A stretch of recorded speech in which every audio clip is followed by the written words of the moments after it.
Social media and the courtroom. A person's Facebook posts or tweets have been used in trials by both sides of the legal system since the days of MySpace. But there is one place that is supposed to be status-free. As 23ABC's Mike Hart found out, when it comes to jurors, local attorneys say it is a constant battle to limit outside influences in a social world.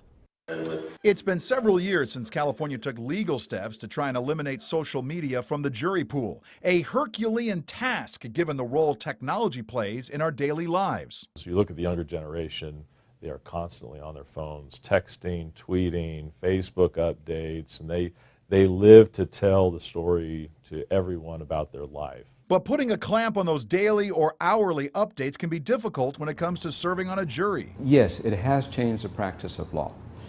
Has it changed it for the better? I think that's an open question. Maybe sometimes too much information is not always a good thing.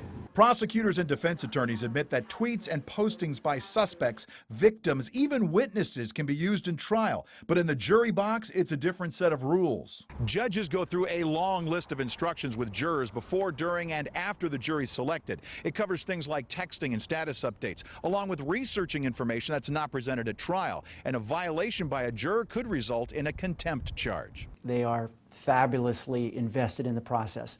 Is that to say that misunderstandings don't occur? Absolutely they do. It's almost impossible to seat a jury of completely untainted and impartial persons in a jury. It's been about 6 years since a juror was dismissed from a high-profile case for blogging about the trial while it was going on. While a social media blackout order is commonplace for jurors, attorneys make similar requests of their clients. That also goes for attorneys, even law enforcement. I think it was better when people didn't look up the attorneys and the judges and the players, but just listened in the courtroom. And I think we've lost that. I've tried to Google detectives, prosecutors, and there's nothing there, and rightfully so. I mean, it's smart thing not to do.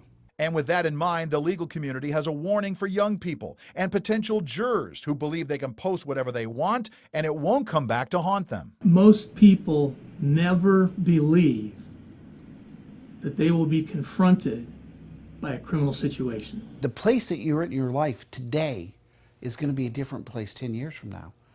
And if you posted anything there that might be used against you or can be used, guess what? It will be used against you. And as the ability to gather information gets easier and faster, the courts will race to update their rules to limit the potential for misconduct. Mike Hart, 23ABC.